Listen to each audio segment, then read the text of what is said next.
Okay. All right. So this is a spoiler-free review of Us that we just got of. Just putting it out there, wildly different from the Mighty Morphin Power Rangers movie. And you wouldn't think that, but it is. You'd think we watched that early. We set this up because we'll be doing like a spoiler talk on this on your channel. Right. Way to set it up over there on your usual area over there, like how are you recording yours? I'm like, I'll record it on the camera. Like, you want to just do it at the kitchen table over there? I'm like, oh yeah, that's fine. Let's step up. I'm usually used to the car. Kitchen table is much better. Like, oh, got everything back here. There's some cat food somewhere on the table. It's really fancy. Oh no, it's because much like the car, there's still a radio. Yeah, there's a cassette player. So. We're good. Don't worry, everyone. There's no change here. If the funny thing is, if we waited like a week, like let's say C2. We're doing C2E2 this weekend, so let's say C2E2 came out next week. It'd be me and you watching Unplanned.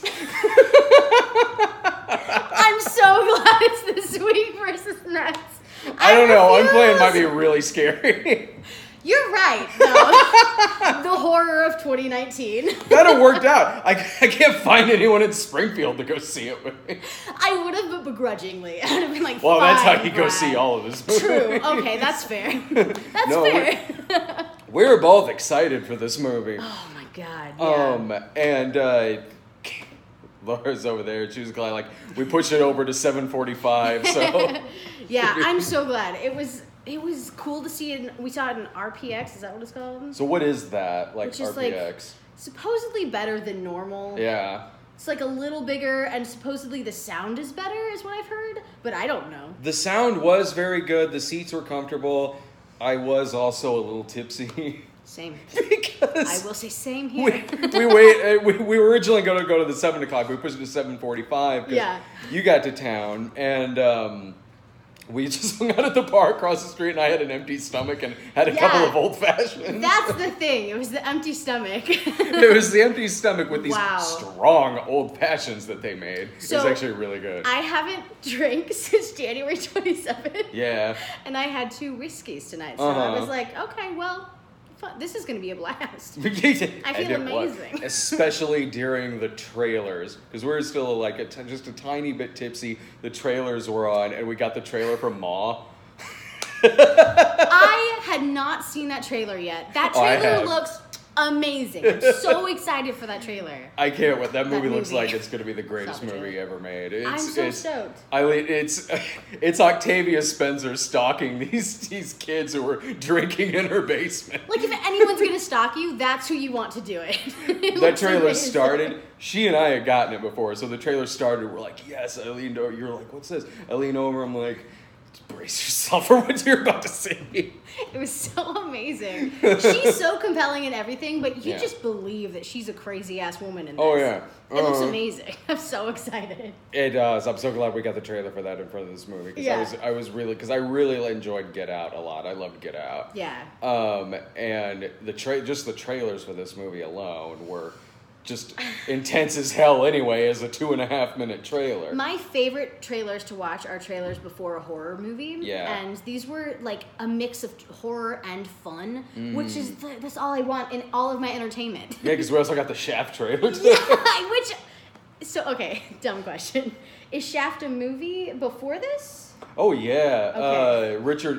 The older Shafts that you see, the grandfather, Richard Roundtree, he was the Shaft in the 70s. Because I've never seen any Shafts. Oh, they're great. Oh, how many are there? Richard Roundtree did 3. Then there was briefly like a series in the 70s. Oh, so it is kind of like a James Bond where there's different people? Well, I mean, they're all in continuity with each other because like Richard Roundtree is the original. He was the grandfather you saw, and he's playing the same character in the new one. That's awesome. Then in 2000 or 2001, there was the Samuel Jackson one, and he's like original Shaft's nephew in the movie, and then in this, it's like his son. His son is there. So it's like this trilogy of movies that are all named the same title. I love that. I was watching the trailer and was like, I don't know if anyone else thinks this is fun, but I can't wait. Oh, it looks great. It does. I love Shaft. Like there was a couple of back in the 70s. There was a couple of TV movies that Richard Roundtree was still in. There was Shaft's Big Score, and then Shaft in Africa. Yeah, it looks great. You got to binge a bunch of Shafts someday. Yeah. Tamara's never seen all of them. Yeah. What did you think of this compared to Get Out? Okay, so as a preface, I love horror movies so much. It's my favorite genre to watch. And this being just a straight up horror movie, I loved this movie. I loved it. I think it has crazy rewatchability. I think it does. That it's so, the whole time, I was so compelled, but still like loose enough to enjoy myself. Yeah. It felt like I said on the way over, we were talking, the way that the dad character was able to make me laugh throughout the stressed moments was incomparable to another character in horror. It was so well done. There's such a line that you can cross of being like, okay, well, you're the silly person in this horror movie. And he never crossed it, I don't think. I think it was always like just truly genuine reaction. It was, because they do a good job of setting up character in this. Now, the general synopsis of this is that they're away on vacation, and it starts out like it's kind of a home invasion movie where another family shows up, breaks in, and then, as you see in the trailer, they come in and they're the same people between the two of them.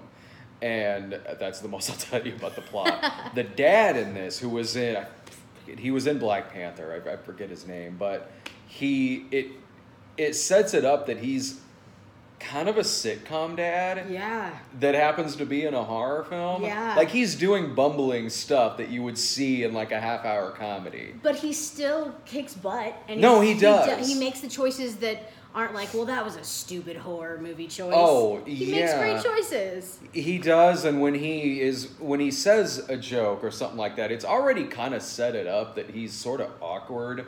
Like, even when he's talking to his wife, he'll kiss scene. Yeah. He'll throw out something that's like just kind of awkward. That's like it's funny because you're watching it in a movie. But if I was to say like half of this stuff, who am I kidding? I say a lot of this shit anyway. But no, like sure. It already sets it up that this is kind of a guy who will throw out something really awkward to say every now and then. Yeah, and I feel like you get. The family is so well put together that, like, you get that in the kids, too. Yeah. Enough to where, like, he's the dad, clearly, of these kids. And, like, I don't know, it's so believably awkward. Yeah. That, like, I guess I identify with that, like, using comedy in, like, a situation where you're nervous. Yeah, and I did too. Most people will identify with that. And I think it was just the perfect line of... awkward, like you said. No, it was, and it was handled well. I mean, it's written, directed by Jordan Peele, who does definitely have a past in comedy, of course. Yeah. And where he's kind of gone now with his career is almost like a new Shyamalan in a way. Yeah. Well, I was gonna say, like, the most exciting thing in horror is to be unexpected, and like, his career is so flipping crazy unexpected. It's so much fun. It's so exciting to see him be this master of horror and just do it so well that there's just so few and far between horror movies that are this exciting. And so for him to be this comedy god and to turn into like just a linear direction over to horror of like equally as good is so fucking exciting. Right. It's like it's like looking at an alternate universe where you look at like Hitchcock's filmography and then come to find out he's Sam Kinison. Like yeah, totally. And because like I feel like at this point with a couple of movies of his now that he's done, I've seen that are horror. Yeah. I like also to sort of compare him to Shyamalan a bit, like him, I feel like if Jordan Peele were to do a movie that wasn't very good, it would still be at least something I've never seen before. It would be interesting. I could say that about Shyamalan as well. I have been watching a lot of long movies recently and just haven't been entertained from start to finish, and this was just the very beginning. Even the opening credits, which was this long shot of just rabbits, was so engaging somehow. I was so into it, and I was like hyped for this movie, so I was ready to sit there through some rabbit shots. But like, it was still really like everything was so engaging. It picks up where the favorite leaves off. I loved it so much. I know from the very beginning of it.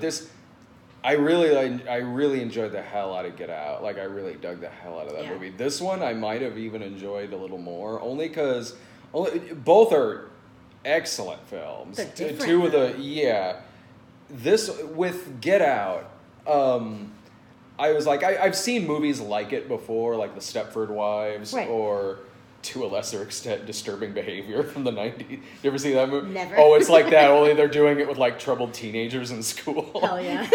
So I've sort of seen movies that almost kind of fit that a little bit, like totally. in loose terms. Yeah. This, from the very beginning of it, and as it kept going on and on, I was like, I don't know where this movie's going. Like, I've not seen a movie like this before. Same. The opening scene, like, that's in 86, that has this scene where the little girl goes into a fun house, and even from there, I'm like, did not expect this movie to be opening in 1986, and there was part of me that was thinking back to the trailer that was like, does the whole movie take place then? And they didn't say that in the trailer? Is this just a separate family? What is happening? It's so different from Get Out, and I just loved this, I think, more as well. Yeah. Not that they're even comparable, because they're so different. No, they are. But this one was like, when is the last time you saw a horror movie that hadn't been done before in like some kind of terms? Yeah. And man, it was just different. It was different and really exciting and so engaging, and I can't wait to go see it again. Same. I mean, it grips you. Like, once that other family shows up, like, I mean, it doesn't let go. Yeah. From the very beginning of it, it's like, I don't know where this movie's going. When they show up, I'm like, I don't know where all of this is leading. And as it kept going, one thing that I was enjoying about it, given that it's these actors playing dual roles, and they are doing it phenomenally in the sense they have to play both victim and pursuer. Yeah. Like, to see them do that incredibly well, to play both sides of a horror film, really. It was incredible, yeah. It was a horror film that was more, for the most part, was consistently about characters that are constantly kind of doing the right thing in these situations. That's the thing, yeah. Yeah. Well, I recently saw an interview with him, Jordan Peele, saying, like, I grew up, I never had a horror movie for someone who looks like me, and I also never had a horror movie where they just, like, did, like, things that you would actually do. Like, they didn't make stupid decisions. So that's what I'm making. I make something for me and, like, something that's, like, actually real.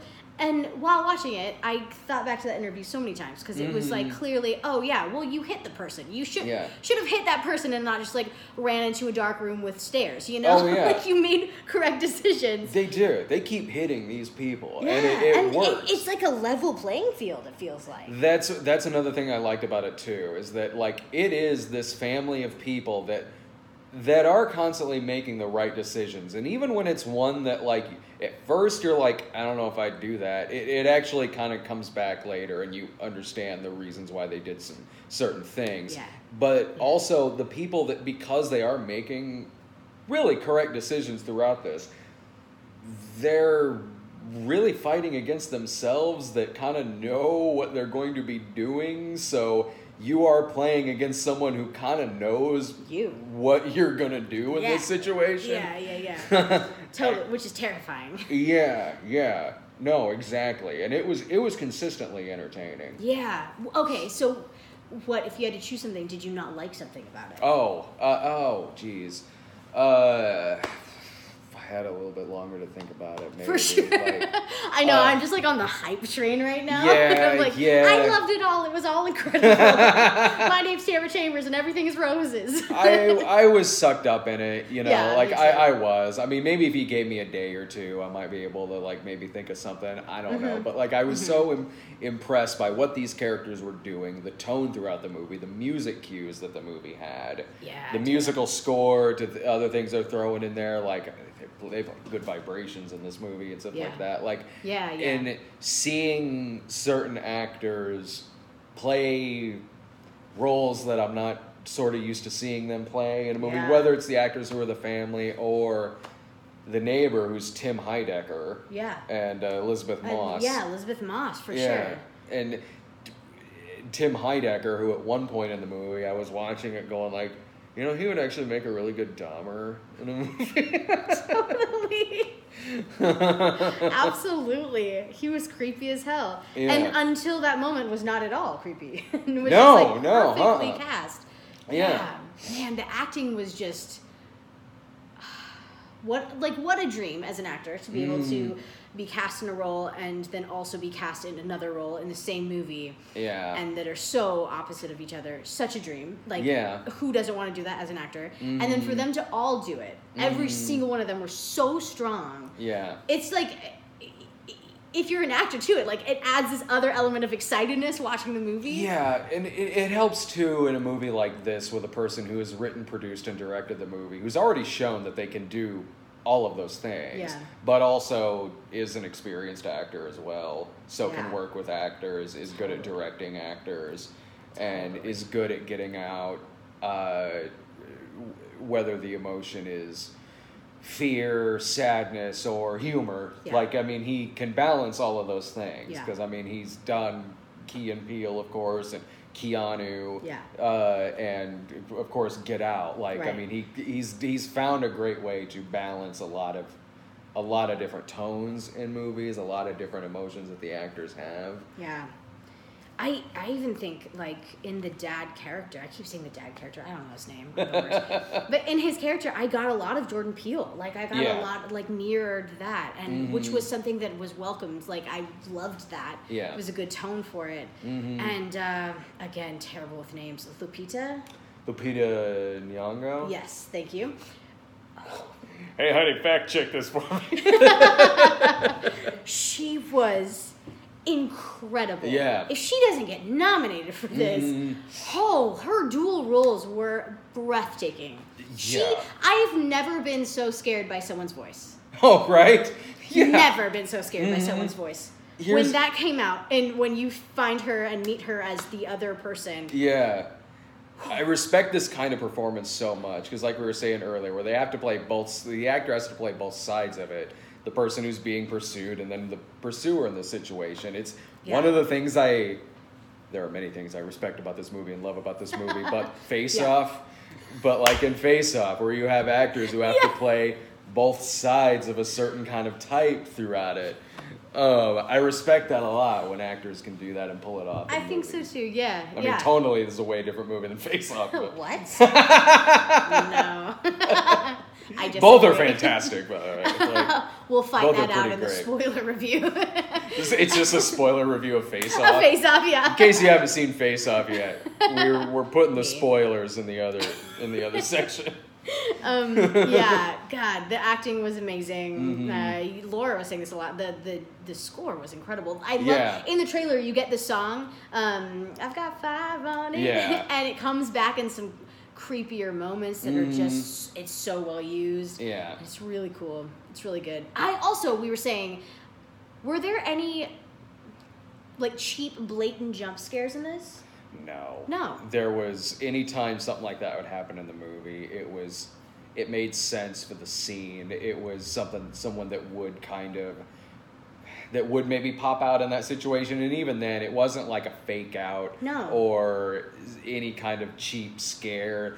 I can think of one off the top of my head that was a good jump scare because it built up to that moment. Jump scares aren't bad in and of themselves. They're used perfectly fine in movies. I kind of love jump scares. Yeah, when used well. But they've got a bad connotation, right? So I have a lot of friends who are like Heather Bruce on CA. She hates horror because of jump scares. She's like, I'll watch a horror movie if there's no jump scares. Yeah. And I feel like this movie in particular, I've heard a lot of friends who don't love horror are I'm going to go see that movie. Yeah. And I think that's okay. I think if you don't love jump scares or if you don't love horror, I think you'll still enjoy this. It's just such a compelling character piece.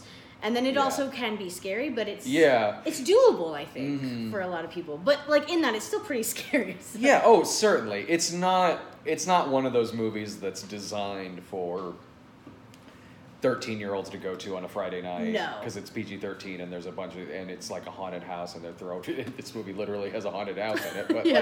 But it's not, when a movie does something like that too, like the Bye Bye Mans of the world, or that Truth or Dare movie that came out last year. Yeah, certainly not that. This is a good movie. No, it is. It's the best horror movie I've seen since Hereditary. Same, yeah. Yeah, which I really enjoyed the hell out of. Same, yeah. I mean, this has got to be in my top 5 favorite horror films that I've seen in recent memory. Yeah. Like, it's really good. I can't wait to go see it again. Mm-hmm. I super recommend this movie. Yeah, I do too. I mean, it's a movie that, I say this before it's a movie I would go see again. Probably won't have time to. For sure. Since I'll be in like 3 other movies this week. Yeah. Well, and I never see movies twice. Yeah. So same. I mean, anymore. Right. Anymore, hardly ever. The last one I did was A Quiet Place, and I think that I enjoyed this more. I think, was that technically horror? Oh yeah, I'd count it as horror. I think I'll definitely see this again. I loved it. The last movie I saw in the theater twice, oddly enough, was Get Out, because I saw it for the review and she hadn't seen it, so we went to go see it. Right. Yeah. Yeah. Which I've rewatched that as well, and I feel like this is even better to rewatch. Yeah. Yeah. As just a horror film. I think you could pick up on a lot of stuff too if you go see this a second time, like just from watching it the once. But you ready to do the spoiler? I'm excited to talk about spoilers now. Yeah. So that's any other final thoughts about the movie? Go see it. It's so good. Yeah, no, I highly recommend this. This was a lot of fun to go see. Yeah. It was funny, scary, really well done. And we are going to do a spoiler review in Tamara Just Saw, which is on your channel, which is... on Channel Awesome, and it'll be up Saturday. Yeah. I didn't know if it was on, your personal channel. So I'm not. That made me look like I just asked a stupid question. Not at all. I'm just not going to put that much work into my personal channel. Oh, sure. To be quite honest. Yeah. Spoiler review on Channel Awesome on Saturday. No problem. All right. So go check out the spoiler review there, and I'll see you guys soon. Bye.